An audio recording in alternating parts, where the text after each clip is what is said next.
일찍이 피감기관과 감사위원이 짜고 치는 국정감사를 진행한 것을 본 적이 없습니다.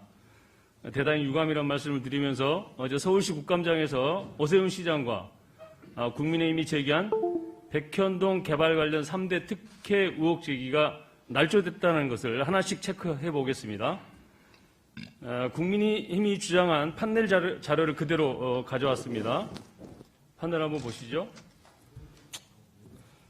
첫 번째, 납득이 안 되는 토지 수익 계약이라고 합니다. 국민의힘에게 묻겠습니다. 주어가 왜 없습니까? 네네, 의혹 제기했으니까요. 이거 수익계약을 누가 했습니까? 네. 지사님, 이 땅 수익계약한 주체가 어딘지 아십니까? 식품연구원이 했습니다. 맞습니다. 이 땅은 한국식품연구원이 아니, 박성민 의원님, 동료의원 질의할 때 좀 조용해 주세요. 끊어주세요. 한국식품연구원이 민간사업자와 수의계약을 했습니다. 네. 감사원 보고서에도 나옵니다. 그런데 왜 이것을 이재명 지사에게 특혜라고 묻는 겁니까? 이게 조작입니다. 공공기관 이전 특별법에 의해서 식품연구원이 지방으로 옮겨가는 돈을 마련해야 되는데 그거를 국토부가 요청을 해서 팔았는데 안 팔려가지고 유찰이 몇 년 동안 되니까 네, 지사님. 수의계약한 겁니다. 예. 두 번째, 4단계 용도지역 상향 특혜라고 합니다. 다시 한번 묻습니다. 이것도 왜 주어가 없습니까? 누가 성남시에 용도 변경을 요청했는지 아십니까? 아닙니다. 2014년 4월 22일 박근혜 정부의 국토부가 용도 변경을 요청했습니다. PPT 자료 한번 보시면 나옵니다. 정식 공문으로 요청을 했습니다. 정부의 협조 요청에 용도지역 변경을 승인해 준 것인데 이것을 왜 이재명 지사의 특혜라고 묻는 겁니까? 이것도 국힘의 조작입니다. 아주 대답 안 해도 됩니다. 자, 세 번째, 임대주택 부지를 분양주택으로 변경 특혜 제공이라고 합니다. 국민의힘 막무가내식 주장에 실소를 금할 수가 없습니다. 확인 좀 하시고 의혹을 제기하셔야 되는 거 아닌가요? 통상 개발 사업자는 당시의 부동산 시장과 자신들의 재정 상황을 검토해서 해당 부지에 임대주택을 지을 것인지, 임대주택을 지어서 장기적인 임대 수익을 꾀할 것인지, 분양으로 단기 수익을 낼지를 선택합니다. 그래서 이 임대주택을 분양주택으로 변경하는 절차는 업체가 요청하면 해당 시가 도시계획심의위원회를 개최해서 위원회의 의견을 수용해서 승인하는 절차인데요. 이런 변경 승인 절차는 그렇게 까다롭거나 어려운 절차가 아닙니다. 그래서 이게 특혜가 개입될 소지가 없다라는 게 지방자치단체 관련 부서의 의견도 제가 확인한 바가 있습니다. 세부 내용을 보면 더욱더 가관입니다. 임대주택과 분양주택의 분양이익을 비교했던데요. 여기 한번 보시면 나옵니다. 비교하려면 임대 수익과 분양이익을 비교해야 되는 거 아닙니까? 이런 상식적인 문제에 특혜 딱지를 붙이는 것은 국민의힘이 행정에 무지한 건지 아니면 일부러 왜곡하는지 모르겠습니다. 이런 식의 아무 말 대잔치에 몰두하다가 월요일 날 행안위 국감에서 전 국민이 지켜보는 국감장에서 소설 신작과 함께 바로 이 사진을 꺼냈다가 망신을 당한 적 있지 않습니까? 이것도 조작이고 왜곡입니다. 특혜 의혹을 제기하려면 수의계약을 맺고 용도지역 상향을 요청한 박근혜 정부 국토부와 식품연구원에 물어야 되는 거 아니겠습니까?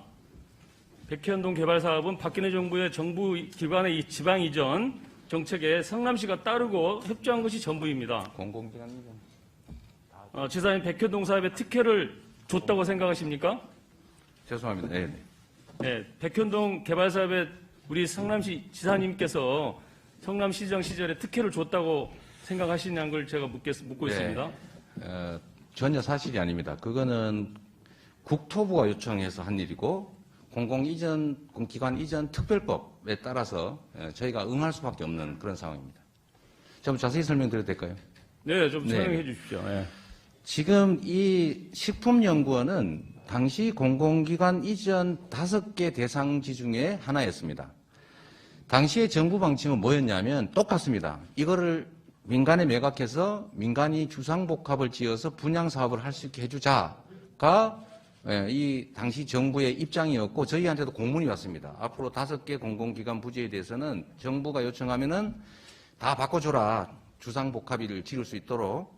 그래서 당시에 제가 기자회견을 했습니다. 뭐라고 했냐면 토지 용도 변경을 해가지고 분양 수익을 수천억씩 취득하는 건 성남시로서는 허용할 수 없다.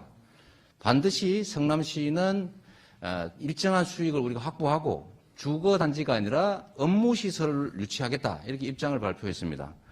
그럴 때 국토부에 저희한테 다시 이제 일종의 압박이 왔는데 그거 국토의 이용, 공공기관 이전 특별법에 보면은 43조 6항이 있다.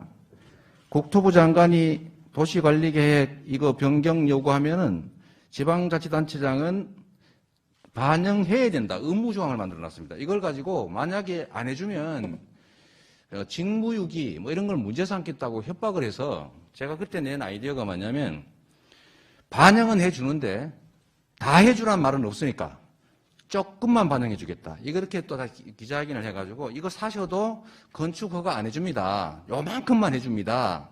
요만큼만 바꿔줍니다 해서 사실은 성남시 공공기관 이전 부지 5곳이 매각이 몇 년 동안 불발됐던 거예요.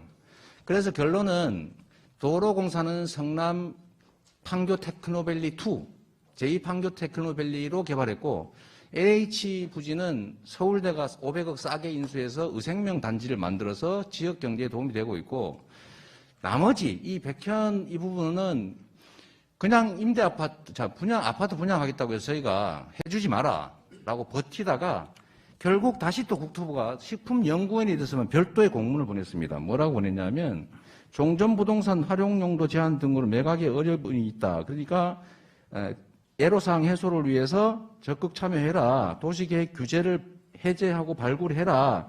이런 지시 공문이 다시 와서 저희가 불가피하게 용도는 바꿔주는데 그냥은 못 해주겠다.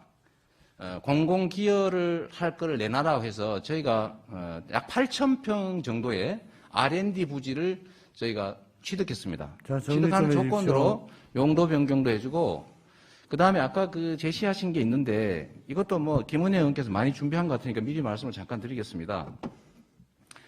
이걸 매각한 것은 성남시 소유지가 아니고 공공기관 식품연구원 자체가 판 것이고 용도를 바꿔준 건 국토부의 법률에 의한 요구에 따라 어쩔 수 없이 한 것이고 대신에 분양을 임대로 바꿔달라는 것은 식품연구원이 요청을 했는데 그 이유는 매각 조건에 용도를 바꿔주고 인가를 도와준다는 부대 조건이 있어서 식품연구원이 저희한테 요청했던 거고 이건 역시 법률에 의한 요구이기 때문에 저희가 바꿔주고 대신에 현재 시세로 최하 1,000억, 1,500억 정도 되는 성남시 공공용지를 확보했다.